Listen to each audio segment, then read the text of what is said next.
Olá, seja bem-vindo a mais um episódio do Carreira Talk Show. Se você é novo no canal e ainda não me conhece, eu sou Paul Barramondes, estrategista de recolocação e transição de carreira, executivo de supply chain. E hoje, batendo um papo com um executivo incrível, vocês vão conhecer de um assunto que muitos não conhecem, né? Mas é um assunto muito interessante para a gente discutir aqui. Mas antes de apresentar o meu convidado, não deixe de se inscrever no canal, ativar as notificações, curtir, comentar, compartilhar. Isso nos ajuda a fazer esse canal crescer e trazer cada vez mais executivos como o Felipe Acioli, executivo de Private Equity. É um nome complicado, Private Equity. Nós vamos entender o que é isso. É um assunto muito bacana da área de finanças, fusões e aquisições. Vocês vão ver como as empresas estão fazendo aí para expandir os seus negócios através da fusão e aquisição. Felipe, muito obrigado pelo seu tempo, compartilhar conhecimento com a gente. Obrigado a você, Paul, pelo convite. Tô animado aí para esse nosso bate-papo. Bacana. Cara, Private Equity, nome até difícil de falar, né? Tem que ter uma pronúncia, uma pronúncia apurada. Cara, como é que essa área de fusões, aquisições, de investimentos entrou na sua vida?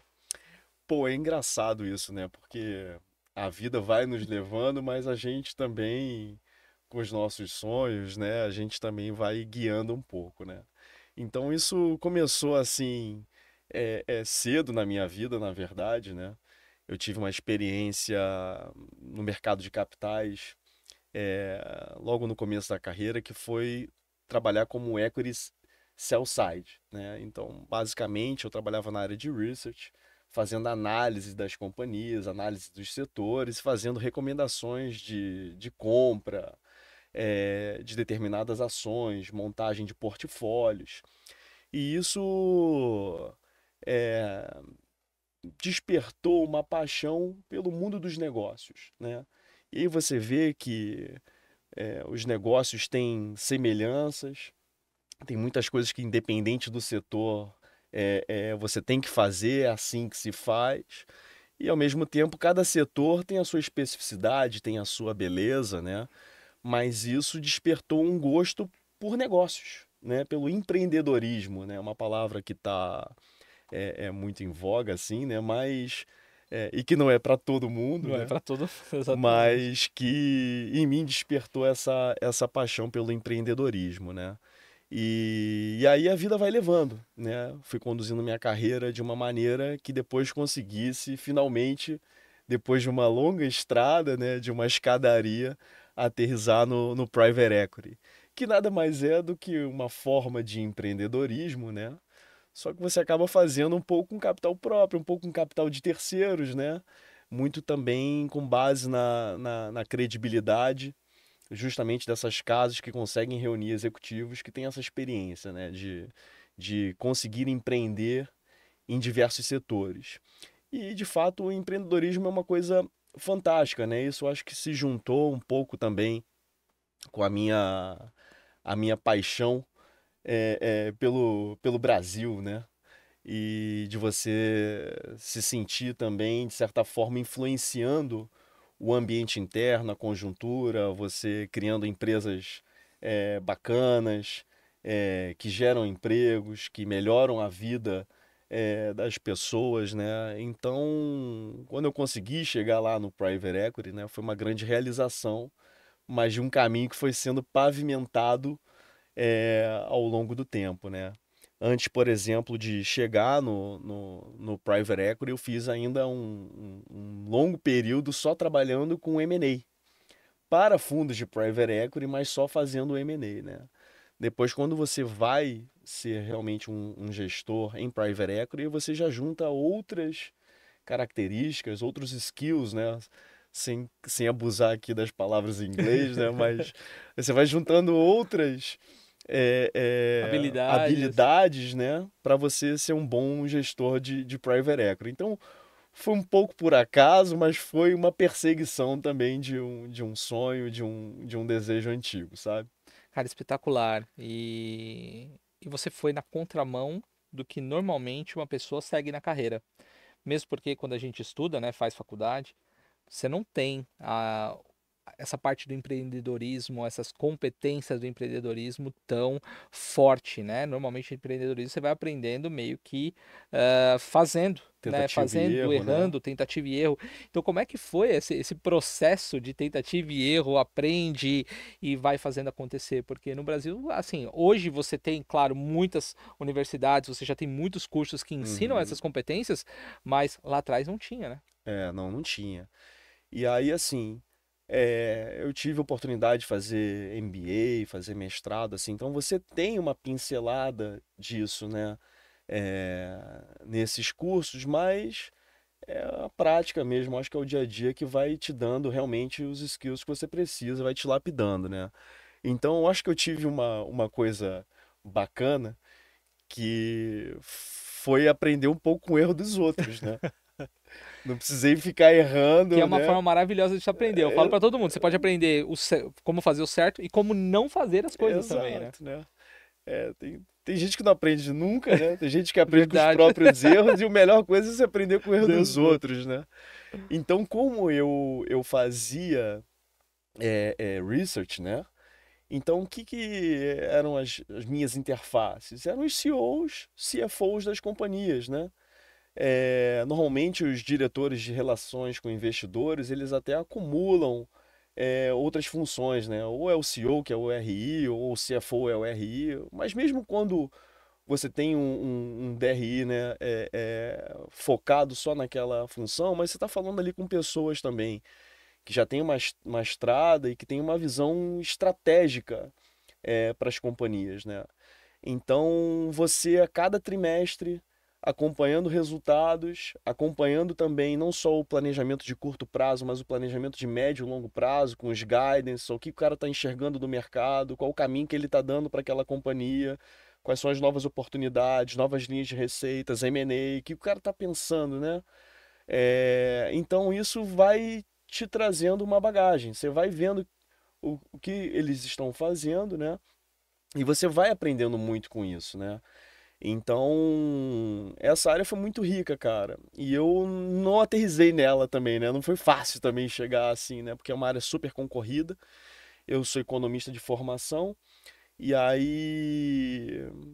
Eu até gostaria de ter sido um macroeconomista, né? Porque eu tenho uma paixão por economia também. Mas também tinha essa paixão pelo mercado de capitais. E aí eu chego, assim, na verdade, para trabalhar em corretora na mesa de operações, que é uma outra experiência, um negócio muito mais operacional, aquela loucura, né, de estar com três telefones no Ao mesmo ouvido e não pode errar uma ordem, né? Mas eu era tão chato, assim, pô, que todo morning call eu perguntava pra caramba, não sei o que, que eu acho que o cara do Research falou assim, cara, deixa eu trazer esse cara pra cá antes, né, que vai melhorar minha É vida, entendeu? verdade. Deixa de ser chato aqui do meu lado, né? E aí eu acabo indo parar nessa área de Research e que aí é, foi desenvolvendo todo, não só esse conhecimento, né, de conversar com altos executivos, visões estratégicas e erros e acertos, né? Então foi um processo, não foi uma coisa assim, eu quero ser um empreendedor, eu sou um empreendedor nato, já nasci assim, sabe? É, não foi assim, né? Apesar de que desde moleque eu tenho umas características engraçadas assim, pô, vou contar uma passagem aqui. Meu pai me dava mesada, né? E já naquela época eu pegava minha mesada, tipo, muito novo assim, sabe? Eu pegava minha mesada e comprava dólar, sabe? Eu achava o máximo assim, sabe? E sempre tive essas coisas Porra, assim, que sabe? sensacional. Não, vou juntar dólar aqui porque um dia eu vou poder fazer alguma coisa com isso, entendeu? Eu pensava nisso, mas não era uma coisa assim que já nasce com aptidão, né? Um empreendedor nato, não foi assim, né? Você traz algumas características que você depois vai lapidando, vai aperfeiçoando, mas Mas, nada como o tempo, né? mas já aconteceu um economista nato aí, né? Pelo menos de É, natureza, já querendo comprar dólar com a mesada, minimamente você já nasceu economista. cara. A economia é outra paixão, assim, pô, sabe? E aí eu acho que vem também um pouco disso, assim, sabe? Eu faço muita analogia da economia com a medicina, né? Tem uma coisa engraçada, né? Que todo mundo acha que é médico, dá pitaco, né? O cara vai lá no Google, a mãe falou, a avó tinha aquela É. receita, o cara se acha um pouco médico. E economia também é um pouco assim, né? Todo mundo dá pitaco, todo mundo entende, porque impacta a vida de todo mundo, tá no cotidiano de todo mundo, né? Mas eu sempre tive essa paixão pela economia, porque eu vi economia assim como quase que um médico para a sociedade, né? O cara ali conseguir resolver algumas doenças, alguns problemas assim que a sociedade tem, né? Alguns problemas são crônicos, então Principalmente no você Brasil. precisa, então você precisa tratar como uma doença crônica, né? Algumas doenças são pontuais, né? Algumas coisas são só sinais, né? Então, por exemplo, uma inflação é uma febre, né? É, mas tem problemas que são crônicos, que você tem que ficar sempre tratando aquilo, porque senão volta, né? Então eu tratava muito a economia como uma medicina. Falar, pô, tem tanta gente precisando aí, né? Como é que a gente resolve isso, né? E que tem impactos práticos mesmo, assim, na saúde das pessoas, né? De forma geral. Então, eu acho que, como não conseguia ver sangue, eu acho que o meu jeito de tentar ajudar Ajudar era foi esse. pela Dá pra economia, ser né? como economista. Médico não vai dar, mas de repente, como economista, eu consigo ajudar alguém, né? Contribuir de alguma maneira, né? Então foi um pouco assim, sabe? Espetacular. E aí você teve esse momento, né, de estudar economia, depois você entrar nessa mesa de operações e depois você fazer essa migração para o empreendedorismo, né, para ajudar as empresas e essa parte de fusões e aquisições, que é uma forma que as empresas usam para poder crescer, né? Então tem algumas Uhum, formas de você crescer e uma delas é através de fusões e aquisições. exato. Só que fusões e aquisições, e eu que, como executivo, já passei por algumas, é um Algumas processo traumáticas. traumáticas, porque é complexo, cara. É Você, demais. principalmente quando você trabalha com empresas com culturas diferentes, onde a fusão e aquisição aconteceu com essas culturas diferentes, e aí você teve que trabalhar bem a questão do relacionamento. Desde o relacionamento com clientes, relacionamento com investidores e relacionamento na operação quando você está fazendo a fusão e aquisição.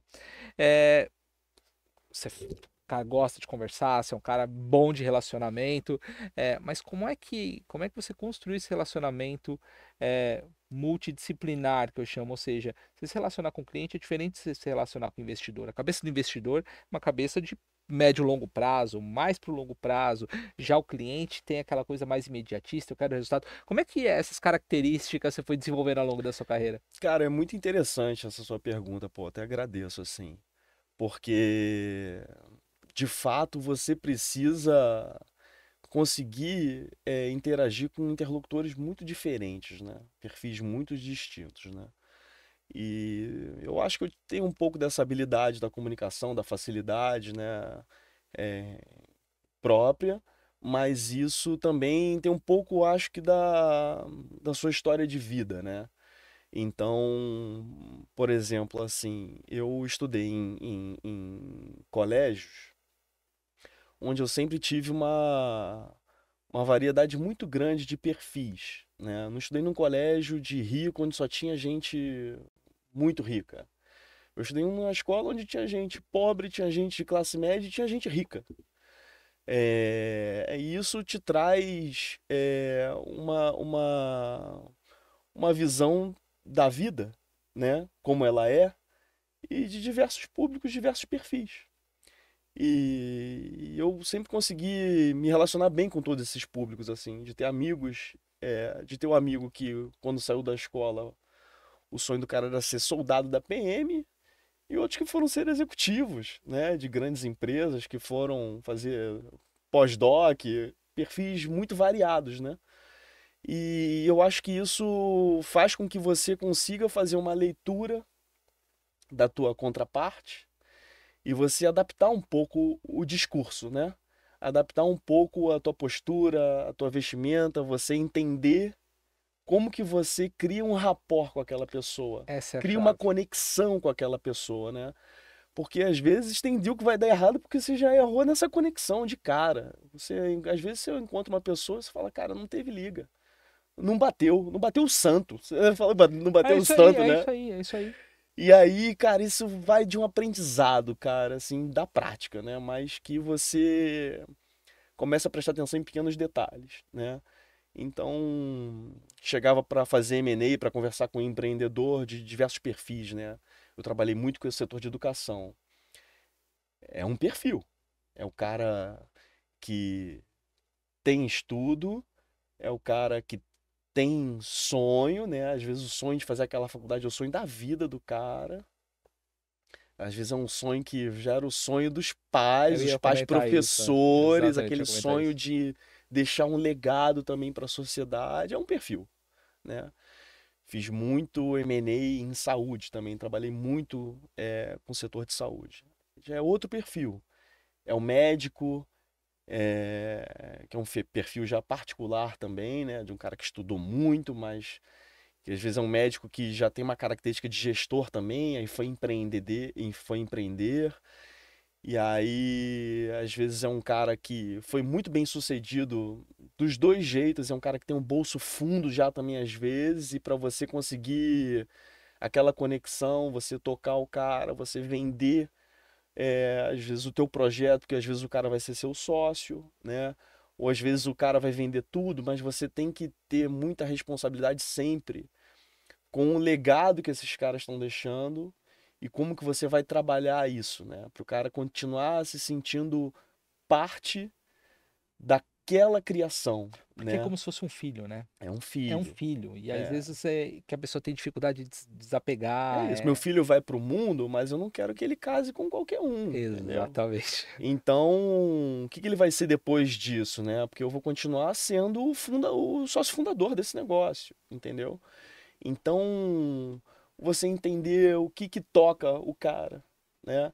Porque às vezes, cara, é muito difícil você fazer negócio quando o cara não precisa de dinheiro, pô. Às vezes o cara não precisa nem de dinheiro e às vezes o cara acha que não precisa nem de sócio também, entendeu? Então, para você conseguir fazer negócio, você tem que entender o que é o que o cara quer um pouco, né? E o que que você pode oferecer para ele, né? E aí isso vai muito da experiência, assim, de você ter feito várias vezes, de você ter acertado e errado, né? Mas muita coisa é sutil.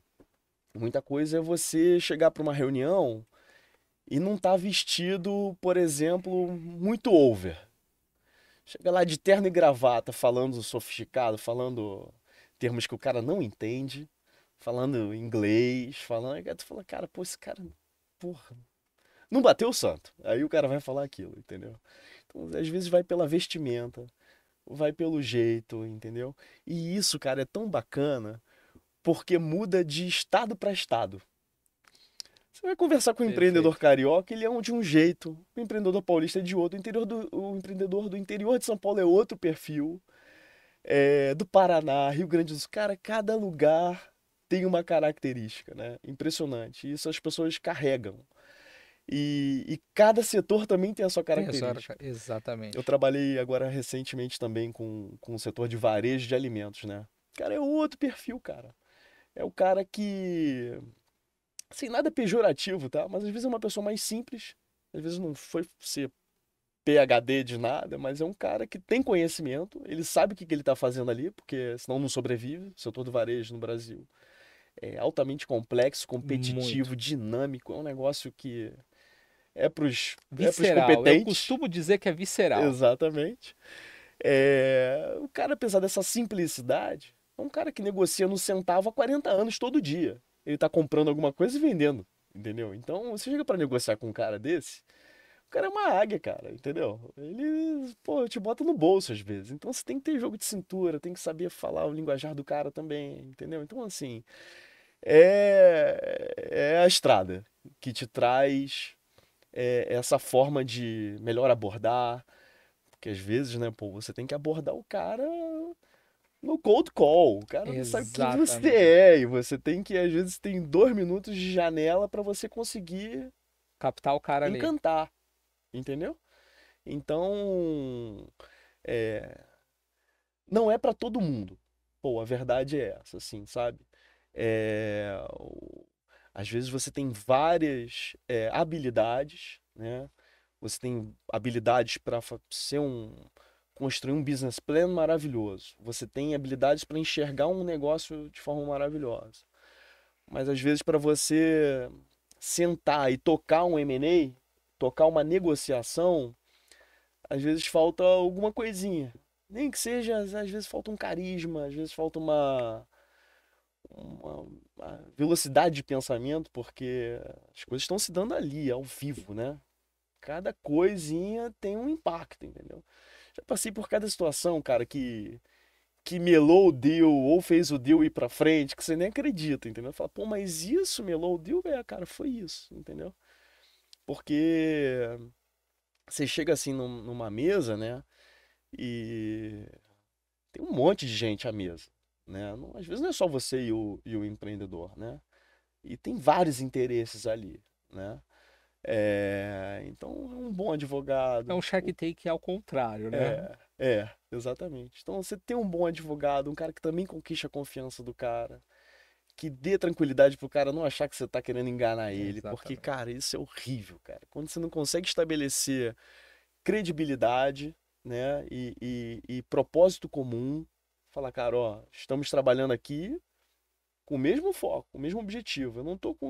O meu objetivo não é te passar a perna, te enganar, levar vantagem aqui em coisa pequena nessa negociação, porque o objetivo final é muito maior do que ganhar 1 milhão aqui, 1 milhão ali, É porque tem entendeu? propósito por trás também, né? Exato, Vai muito além do negócio, né? Que eu costumo dizer. É exato. muito além do negócio. Tem propósito, tem, claro, de retorno, de contribuição para a É. sociedade. São múltiplos fatores, né? Nunca Múltiplos é um só. fatores, múltiplos fatores. Cara, muitas das vezes a preocupação do empreendedor, sabe o que que é, pô? É como que você vai cuidar daquelas pessoas que você vai herdar ali como funcionários, entendeu? Porque o empreendedor carrega muito disso, né? Da responsabilidade de você ser um empregador e de ter um monte de família dependendo de você, cara. Entendeu? Então, às vezes, a preocupação tá no dia seguinte, cara. Eu fui fazer uma aquisição uma vez no setor de nefrologia, que, porra, que é osso, cara. Porra. Algumas vezes eu fui pro banheiro chorar, hein? E É. aí, já nos finalmente, assim, para fechar negócio, e o cara fazia nefrologia pediátrica. E aí, lá pelas tantas, já deu fechado, já praticamente. Não tá fechado porque não assinou, né? Só É, né? termina quando acaba, né? Não, não assinou, não fez o TED, não tá Não tá fechado ainda, fechado cara. ainda. Tudo pode acontecer, né? Aí o cara me fez um pedido assim, falar, cara, pô, o sonho da turma que trabalha aqui é ter um ambiente com bichinhos da Disney, sabe? Tem um aventalzinho com bichinhos da Disney. Tem um ambiente pra criança, sacou? Pra melhorar o sofrimento, né? Pra diminuir o sofrimento. Criar um ambiente mais. E aí são coisas que você, né, se sente comovido, obviamente. Mas muitas das vezes tem coisa que está fora da tua Tá alçada. fora, é. Mas aí Infelizmente. você tem que, cara, às vezes matar no peito e falar, prometer. Não, falar, cara, eu vou fazer isso, cara. Eu não sei onde é que eu vou arrumar esse CAPEX aí, não, mas no dia seguinte eu vou arrumar a grana para fazer todas essas implementações aí. Vamos fazer o negócio do jeito que você imaginou lá. Porque tem muito isso, assim, né? Às vezes aquele cara ali, ele tem ideias brilhantes, cara. Que às vezes não consegue implementar por investimento. Eu falo, essa área que você trabalha hoje na nefrologia, como eu comentei antes, né? Minha esposa é nefrologista, e eu costumo dizer para todo mundo, um hospital, apesar de ter o seu propósito, uma clínica, é um negócio. Uhum, No final do dia é um negócio. sem dúvida. E assim como na nossa vida, às vezes a gente não tem todo o dinheiro para fazer tudo que a gente quer, né? Você Exato, tem o melhor das intenções, mas às vezes não dá, né? E exato. aí entra esse esforço que você está comentando de É, querer proporcionar alguma coisa diferente, prometer e ir para cima de fazer, né? exatamente. Porque você se sente realmente comovido, né, cara? Mas aí é quando você tá de fato envolvido com aquela operação. Você criou um vínculo, você é, se sente naquele chapéu ali de, cara, ó, esse negócio, esse setor, isso aqui é o que eu respiro e eu quero fazer diferente, quero fazer o melhor, ter ideias, às vezes, que são disruptivas. Não é fácil de implementar, mas às vezes você tem que ter coragem, e às vezes a coragem vem por uma motivação dessa, assim, um negócio realmente que às vezes toca o teu coração, né? e que você tem que criar esse equilíbrio entre toda a racionalidade que envolve, porque no final do dia, né, pô, os negócios têm que ser lucrativos para ter sustentabilidade, ter longevidade e poder ter espaço para você implementar essas coisas disruptivas, inovações, entendeu? Se o negócio não está indo bem, você não consegue se programar para fazer nada nesse porte, né? Então tem que ter isso, né? Para você também conseguir remunerar bem os profissionais, enfim, o negócio tem que estar rodando bem. Mas você também tem que, às vezes, falar, não, aqui é uma despesa, é um custo, mas que ele traz outras coisas. Traz um intangível, né? Tem Não um vai te trazer. intangível aqui que é estratégico, é importante. Isso aqui lá na frente vai se mostrar acertado, e aí você tem que. A mesma coisa que você faz pro empreendedor, né? Às vezes você faz dentro de casa. Dentro Aí de você tem que casa, voltar para dentro exatamente. de casa. E essa habilidade que você tem com o teu cliente externo, você tem que ter com os teus clientes Ternos, internos é isso também. aí. Você chegar lá pro chefe da área tal e falar, cara, ó, nosso desafio é esse aqui agora. Precisa fazer isso aqui acontecer e convencer, né? E muitas vezes você consegue e as coisas funcionam e é uma realização grande quando você vê tudo isso se materializando, né? Cara, fantástico. E eu queria te fazer uma pergunta, porque você lida com todo esse público. Tem uma questão emocional muito envolvida, diferente de outros negócios. Por quê? Porque você tem o sonho do cara, você tem o retorno que tem que dar, porque ao contrário de muitas pessoas pensam, o negócio ele tem que dar lucro, gente. Se não dá lucro, você não paga salário das pessoas, você não move a economia. Todo negócio tem que dar lucro. Esse é o capitalismo e é assim que tem que ser, não é filantropia. Cara, e você à frente, você tem que ser frio o suficiente para pensar no resultado, mas ao mesmo tempo você tem que lidar com o sonho. Como é que o Felipe lidava com essa situação? O equilíbrio emocional que você tinha que ter, de ser frio no momento certo, de conseguir ceder no momento certo. Cara, porque tem que ter uma inteligência emocional absurda para você não voltar É, para casa e não surtar, é, principalmente nos segmentos que você trabalhou. é. Pô, assim, é difícil responder isso, assim, né? Porque você não sabe como que você gerou aquela habilidade, né? Tem muitas características que são inatas, né? Mas tem coisa que você vai desenvolvendo e é um acúmulo de experiências, de vivências, né? Mas de certa forma você acaba tendo que desenvolver uma habilidade de psicólogo, sabe? É economista, psicólogo, antropólogo, no final Você, das cara, muitas vezes para falar, cara, como é que você é deal maker? Fala, cara, porque eu sou psicólogo, cara, entendeu? Porque você consegue entender aonde que tá o problema, onde que tá doendo ali no cara, o que que é game changer pro cara, onde é que é o ponto que tá tocando ele ali, né? E, e vai muito dessa percepção, de você conseguir desenvolver boas conversas para que a pessoa possa também, né, dando indícios, aí você sente o cheiro, aí você, pô, vamos por ali, né? É aquilo ali que faz diferença pro cara, para ele estar desistindo do negócio, por exemplo. Então vamos atacar esse fantasma aí, vamos tirar esse fantasma da frente. O que mais que tem de esqueleto no armário aí? Vamos tirar esses esqueletos do armário, né? E muitas das vezes, quando você se depara com as situações e que realmente, às vezes eu posso ter um ponto que é muito caro para mim e que é muito caro para você também, mas às vezes você deixando isso claro, sendo transparente e mostrando, né, por que que aquilo é caro para você, entendendo por que que é caro para ele e pensando em alternativas, né, você consegue chegar lá também. Eu sempre tentei conduzir as coisas de uma maneira assim, olha, nenhum M&A é igual, cara. Sabe, tem muita coisa que é parecida em termos de processo, né? Você precisa de processo. Depois a gente pode até falar um pouco disso, as diferenças entre os M&As também. Porque eu acabei me especializando em M&A de consolidação, né? Então você faz muito M&A, mas de empresas de pequeno, médio porte, mas para aquele crescimento acelerado, onde você precisa Sim. realmente de volume, né?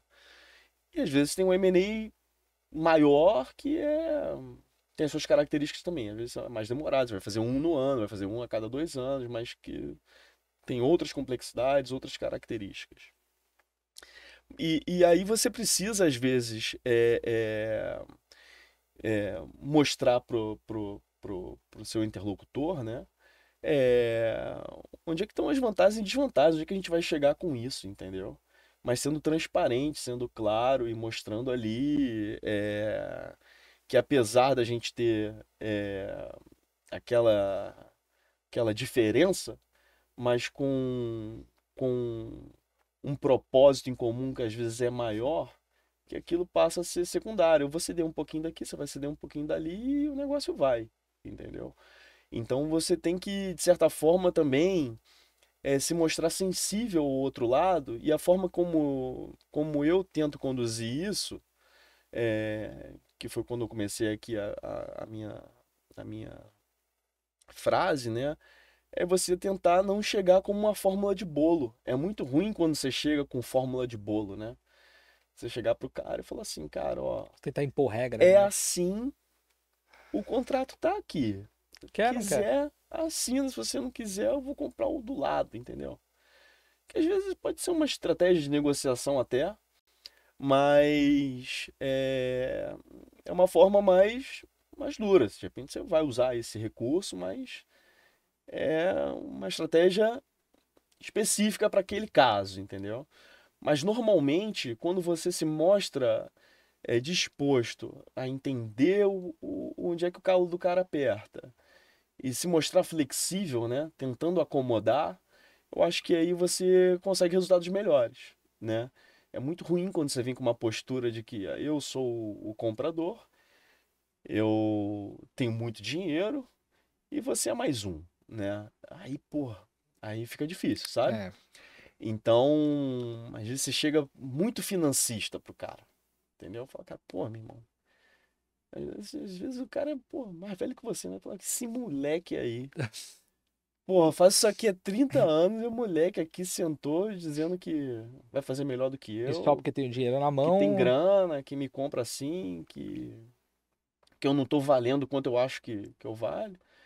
E às vezes o cara viaja mesmo, às vezes o cara não vale aquilo que ele, né? Mas, pô, você não pode simplesmente chegar pro cara e falar, não, cara, pô, tu vale metade disso porque você nem é tão bom assim. Não dá pra ser assim, né?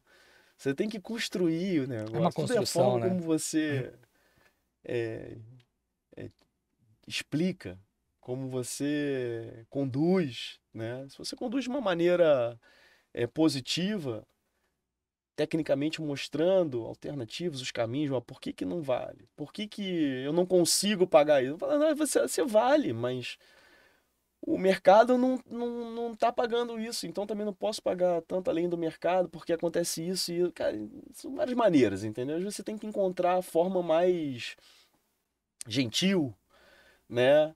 De De poder mostrar que o cara colocar a tá errado, situação. né? Sim, sim. E apesar disso, ele tá diante de um bom negócio, entendeu? Então, não sei também explicar como é, pô, mas tem um negócio de psicologia aí, entendeu? Que é fantástico também, né, cara? Na economia você Cara, estuda isso, né? exatamente. Economia comportamental, né? E a gente, no nosso comportamento, cara, tem muita explicação, Que a economia, no uma fundo, lupa é econômica. psicologia, né? No final das Total. contas, a gente está falando de como a pessoa lida com as negociações, o dinheiro e tudo isso é o que move, né? No final das contas, Exatamente. é uma associação de psicologia, antropologia, tudo É. relacionado a. E que você não separa dos teus sentimentos, pô, porque tudo isso acaba impactando sentimentos mesmo do dia a dia, né? Tô É mesmo feliz, porque não tô você feliz, tô compra, realizado, não tô você realizado. compra pelo É emocional e isso. acaba justificando pelo racional, né? No Tô final das contas, conseguindo é oferecer isso, pro né? meu filho o que eu queria. Então, assim, cara, tudo vai impactar, né? Mas aí tem outras coisas também, que a gente até estuda em finanças comportamentais com foco em investimento mesmo. Então, por exemplo, aqui, só um exemplo assim, né? Por exemplo, o efeito manada, né? Quando bate aquele pânico geral e tá todo mundo vendendo, o cara não quer nem mais saber o preço, o cara tá vendendo porque bateu o stop loss de um, bateu o stop loss do outro, daqui a pouco tá todo mundo vendendo, cara, primeiro vende, depois você pensa. Tem um efeito manada, tá? Então, muitas das suas tomadas de decisão também de investimentos, elas estão permeadas por questões é, é, sentimentais, eu diria assim, e psicológicas e de comportamento, né? Então, é super interessante você também entender o que que você pode ali acionar, não é uma palavra que tá na moda, mas que eu não gosto, mas qual o gatilho daquele cara pra gente ter um negócio, né? Pra gente ter um sócio, pra gente ter um parceiro, o que que nos une aqui, né? O que nos separa a gente é mole. Isso é fácil, né? Entendeu? Essa é a parte mais fácil. E o que que vai nos unir aqui, né? Pra gente, é, é, depois desse processo difícil, que é um processo de uma venda e compra de empresa, né? Depois de passar por esse processo difícil, a gente está de mão dada no dia seguinte, trabalhando junto e todo mundo com sangue nos olhos e faca nos dentes, né? Então, cara, realmente, assim, para esses processos serem bem-sucedidos, eles reúnem uma série De de fatores, né? aspectos, de fatores. É quase que um alinhamento, assim, dos astros, assim, sabe, cara? Mas é uma cachaça ao mesmo tempo, sabe? Cada M&A que você fecha é um filho, assim. Tem uma história, pô, aconteceu aquilo, naquela diligência, sabe? Pô. Cara, e é isso que eu queria explorar. Eu tô olhando aqui no seu LinkedIn, você passou por vários segmentos. Passou o segmento bancário, segmento educacional, segmento da saúde, fora todos esses M&As que você participou de várias, né, de varejo. Aham. Qual que foi o maior desafio da carreira do Felipe nessa jornada? Aquele que você fala o seguinte, cara, esse aqui, pô, foi que me tirou o sono. Esse aqui foi difícil. Ah, cara, pô, foram tantos, assim, tantos desafios, assim, né, cara? Mas eu acho que o maior desafio é você ter propósito, né? E você conseguir se sentir sempre realizado com as entregas que você tem também, né? Eu acho que muito passa pelo atingimento de resultados, eu acho, sabe? Pô, que vem dessa sua satisfação, né? Porque eu acredito assim, que as pessoas têm que estar felizes, cara, têm que estar realizadas tem que estar fazendo o que gosta, assim, só ganhar dinheiro, né? Ah, eu faço isso porque dá dinheiro. Beleza, mas pô, isso vai te sustentar no longo prazo, pro resto da tua carreira, né? Então, mal ou bem assim, o fato de conseguir realizações, de ter sucesso no que estava fazendo, eu acho que isso é um desafio porque o sucesso, você não vive do sucesso pretérito, né? Sucesso você tem que atingir, pô, todo ano, todo trimestre, todo dia. O tempo todo, né? No final das contas, Exato. E você, às vezes, se frustra, você acerta, você erra, mas quando você obtém sucesso, aquilo ali vai te dando o alimento que você precisa para se sustentar no longo prazo, né?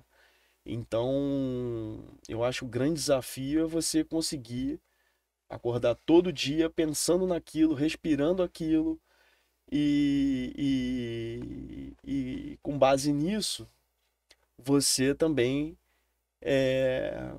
conseguir entregar resultados e se sentir realizado, bem-sucedido, falar, cara, as coisas estão andando, entendeu? Tô fazendo, aconteceu isso, ter história para contar, né? Eu acho que no final, eu acho que o grande propósito assim é você poder olhar para trás e se orgulhar um pouco da tua trajetória, se sentar com um neto e ter história para contar, ser uma referência para o seu filho, um exemplo, né? Falar, cara, pô, consegui isso, isso, isso, eu fiz isso, isso, isso. Pô, sabe aquela empresa? Pô, eu fiz aquela empresa lá, comecei aquela história, entendeu? Participei de. Pô.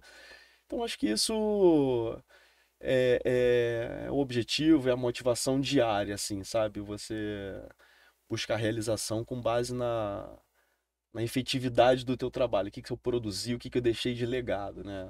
Não sei. É uma questão complexa, né? e Mas filosófica e também, né? Não deixa filosófica de ser também, filosófica né? também, né? Exato. É.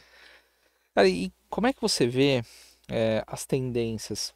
O mercado ele mudou, nunca se pensou tanto em empreendedorismo como nos últimos tempos. Veio o digital, trouxe uma nova leva de empreendedores dentro da telinha com potenciais absurdos. Como é que você tem visto as tendências do private equity para os próximos anos? Assim, o Brasil tem um mar de oportunidades, né? Como sempre. Aquele mar de oportunidades que às vezes está um mar super turbulento e às vezes está um mar Umas melhor, assim, para marolinhas. você Acalmo. poder uma viagem à velocidade de cruzeiro, né? Mas são diversos setores e todas essas inovações aí que a gente tem acompanhado, né, desse potencial da quarta revolução industrial que a gente está, né, passando por ela, que passa pelo 5G, robotics, é, data analytics, né, inteligência artificial, tudo isso que vem muito para revolucionar é, carreiras, né, profissões, empresas e a sociedade de uma forma geral, né? Então, a despeito desse momento assim de uma série de inovações que a gente está vendo acontecer, né? É, você tem um oceano de oportunidades ainda, né? E aí isso vai passar pelos setores clássicos, né? Porque tem para todo jeito, sabe? Pô, o que eu quero dizer, vai ter gente que só vai investir em setores anticíclicos, tem gente que vai investir em venture capital, que são ideias que você, né, ainda estão mais incipientes, empresas mais incipientes, mas que você vê um potencial grande, você arrisca um pouco mais no começo, mas você tem grandes empresas que nasceram assim, todo mundo começou pequenininho, né? Então você tem grandes negócios, grandes empresas. Tem muita gente investindo agora em distress também, né? Nosso mercado tem essa característica, né, também. Então tem muita oportunidade de distress. Depende do perfil do investidor, né? Infelizmente a gente ainda não conseguiu atrair para o nosso mercado aqueles investidores mais maduros, né? Aqueles caras que são mais avessos ao risco, né? E que vão trazer um capital de super longo prazo, é, que você pode investir com características diferentes, assim, em termos de segurança, do que outros países, né? Então, sei lá, os principais fundos de pensão, né? Eu acho que com toda essa volatilidade que a gente tem aqui, ainda não chegou Isso como que eu ia dizer. Eu poderia acho que o Brasil, chegar. mas você acha que dá para chegar no Brasil algo assim? Eu Porque eu vejo que acho. o Brasil ele tem crises, né, a cada É, X anos, né? é. Tem encurtado cada vez mais essas crises. Mas você acha que tem espaço para essas empresas virem com esse tipo de investimento mais. A gente já paquerou muito, né? Já estivemos próximos. Eu acho que um momento vai chegar também da gente ter realmente um investment grade bacana, ter um cenário fiscal controlado, né? É, a questão monetária também controlada, né? Porque a a gente nem sabe o impacto que a inflação tem na nossa vida, né? A gente que tem esse histórico de ter passado por momentos de hiperinflação, a dificuldade toda que a gente teve para controlar a estabilidade da moeda, isso trouxe muita coisa boa para a gente, já mudou características dos investimentos, Sim. entendeu? E conforme a gente consiga atingir esse nível de maturidade, né? A gente tá paquerando agora uma entrada na OCDE. Então são coisas que uma hora a gente vai conseguir, né? E isso tudo vai trazer investimentos, ou não são investimentos, são investidores, perfis de investidores que vão deixar o nosso leque ainda mais amplo. Hoje o nosso leque que já é amplo, você tem investidores com todos os perfis, e muitos investindo aqui no Brasil, né? Mas talvez trazer esse perfil de mais longo prazo, cara que é um pouco mais avesso a risco, que ele venha também. Um investidor do private equity, ele, mal ou bem, ele sabe já que o investimento dele é um investimento de longo prazo e que tem um risco ali embutido, porque, né, ainda mais no Brasil, quais são as empresas que sobrevivem 30, 40, 50 anos, né? Não são Não, são muitas, pouquíssimas, são né? São poucas, pouquíssimas. né? Quantas empresas são vendáveis, né? Cara, tem muita empresa aí que é invendável. Não dá para comprar aquele negócio, entendeu? Qual é a maturidade do nosso mercado de capitais, por exemplo, para você depois conseguir fazer uma saída via um IPO, via mercado de capitais? Como que vai estar câmbio e o cenário aqui interno para você trazer um investidor estratégico daquele setor para comprar a tua empresa? Então, são coisas que a gente ainda está amadurecendo, engatinhando. Então, o perfil hoje do investidor é um, mas que, sem dúvida nenhuma, em algum momento a gente vai conseguir trazer outros perfis também, né? É, o Paulo Guedes fala muito isso, né? Que aqui a nossa democracia é essa democracia dinâmica, agitada, mas viva, né? Então, as coisas vão acontecer, né? Pro bem, eu digo, né? A questão aí é em que momento, mas eu acho que a gente está aos trancos e barrancos, a gente caminha ainda numa direção que o Brasil ainda vai destravar todo esse potencial maravilhoso que nós temos aqui, né, cara? A gente aqui era para ser um país Temos primeira tudo aqui, né? prateleira, temos tudo, entendeu? Temos tudo aqui. Temos gente, cara, entendeu? Que é o principal recurso, né, pô? E Aqui o criativa, né? E brasileiro é gente criativo, criativa, né? inteligente, Esse é um habilidoso, com jogo de cintura, empreendedor. empreendedor, Empreendedor. entendeu? Então, cara, e além disso, tem recursos naturais, tá? Cara, tem tudo aqui. Tá tudo aqui, né? Sem querer, né, ser né, o gigante adorme, sem entrar em bravata, mas a verdade é essa, a gente tá tudo aqui, cara. O brasileiro é espetacular, né? É maravilhoso. E o brasileiro, quando a gente fala, são diversos Brasis, né? Vamos falar É assim, isso né? aí, é isso aí. É, São muitos países dentro de um só, né? cara, o norte tem as suas características, o nordeste, centro-oeste, cara, cada um tem a sua beleza, né? As suas características, né?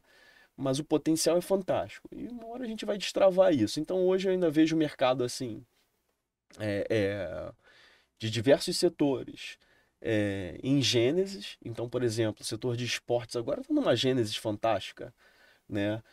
Com potencial fantástico também, que aí eu estou falando de economia da atenção, entretenimento. A gente tem um oceano ainda para desbravar nesse negócio, né? E que tem modelos de negócios fantásticos, né? Não é por nada não, mas o americano sabe fazer esse negócio, né? É, Então não, você eles vê sabem, eles lá o que sabem. que é NBA, o que que é NFL, cara, pô, que negócio bacana, né? E dá para todos os esportes acomodarem. A gente tem uma vocação grande para os esportes também. Talvez o atleta brasileiro seja um exemplo de empreendedor, porque o cara vai na raça, né, cara? Na Depois o cara raça, cara. O levanta a cara não bandeira do tem Brasil, pouco. mas, pô, fizeram um pouco por ele. Ele É foi isso, ali cara. quase que sozinho, né? E chega lá e né, grandes realizações. Então tem setores, setor de saúde ainda também, a gente tem muita coisa bacana, muita coisa para acomodar ainda. Cara, tem tanto setor, pô. Se começar a se dedicar aqui os setores, cara, Não tem muita muito coisa. É potencial, né? O muito Brasil tem muito potencial, potencial. entendeu? Eu só fico feliz porque eu tive a oportunidade de passar por vários setores, entendeu? É, Então, eu me sinto até aqui depois sendo injusto se eu deixar alguém de fora aqui, porque a ideia não é fazer uma lista extensiva, né? Que eu vou acabar esquecendo alguém, mas o mercado ainda tem muita oportunidade. Ah, se Deus quiser, cara. Ó, estamos chegando no final do nosso programa. Você vai ter que voltar pra gente falar mais desses assuntos. Tem muitos causos. Mas antes da gente fechar, como é que a pessoa pode entrar, se especializar neste assunto de private equity, que é um assunto que muitas pessoas não conhecem, é apaixonante, É é apaixonante. empreendedorismo na veia. Como é que a pessoa que tem interesse em entrar nesse mundo, o que que ela precisa fazer? O que que ela precisa estudar? O que que ela precisa, aonde ela aprende sobre private equity? Cara, assim, isso não tem uma escola assim, né? É, mas assim, o caminho que eu fiz, né, pô, eu acho que economia é um curso maravilhoso que ele te dá, por exemplo, é uma coisa que eu penso em orientar o meu filho e depois orientar é, quando tem oportunidade, né? Quando as pessoas pedem assim orientação de carreira, não sei, pô, não sabe o que vai fazer no vestibular, né? e que é uma decisão já difícil que a pessoa tem que tomar logo E na tão nova, largada. né? Eu falo, cara, pô, economia é maravilhoso porque ela não te, ela te abre um leque. Ela, você vai ser dentista, né? Você vai ser dentista ali, né? Por exemplo, né? Mas a economia te dá uma série de oportunidades, a administração, engenharia, né? Te dá uma série de oportunidades que, mal ou bem, ela tem o lance da matemática, né? Que é um curso maravilhoso, todo mundo tem que saber matemática, cara. Matemática é uma matéria maravilhosa, né? Te abre a cabeça. E ela tem esse lado da sociologia também, então filosofia, então te abre a cabeça para outras coisas assim, né? Mas eu acho que a principal coisa é você é, é, ter esse conhecimento, né? Que envolve a matemática de uma certa forma, então qualquer curso desse, eu acho que são cursos interessantes assim, e de certa forma você ter essa paixão pelo empreendedorismo e pelo impacto que você pode trazer para o meio que você vive, né? Então, eu acho que essas foram as coisas assim que me motivaram e que a partir daí, tendo essa sementinha, você depois vai agregando outras coisas ao longo da vida e você vai acabar chegando lá. Eu acho até que a forma como a minha carreira foi sendo conduzida, para eu chegar no Private Equity depois, né, não ter entrado já em Private Equity foi muito bom, pô, entendeu? Então, ter acumulado outras experiências, até que às vezes não tivessem envolvidas em decisões de investimento diretamente, mas você sendo gestor de alguma área dentro de uma empresa, né? Para você aprender a gerir pessoas, gerir equipe. Fundamental. Até isso, cara, depois é fundamental, é importante, entendeu? Então, eu tenho uma dificuldade de dar uma regra aqui, de uma receita de bolo, mas você depois ao longo você vai juntando uma peça, vai juntando outra e você vai ser um cara preparado para trabalhar nesse setor, entendeu? Mas eu aconselho, assim, é um setor apaixonante e que você vai encontrar também profissionais bacanas, assim, sabe? É uma área muito interessante. Espetacular. Felipe, obrigado pelo seu Obrigado, tempo, pô. cara. Obrigado mesmo por Eu que gerar tanto agradeço. conteúdo. Parabéns pela sua história, pela sua trajetória. Eu sou fascinado por esse assunto e, cara, poderíamos ficar aqui horas e horas falando, Eu volto. mas volta pra gente contar outros casos aí. E obrigado a você que nos acompanha. Não se esqueça de se inscrever no canal, ativar as notificações, curtir, comentar, compartilhar. Mande sua mensagem. A gente adora receber a mensagem de vocês que têm aproveitado, que têm curtido o programa. E não se esqueça de compartilhar com os amigos. Isso nos ajuda a trazer executivos como o Felipe aqui para falar de assuntos bacanas que vão gerar insights para sua carreira. Até o próximo Carreira Talk Show.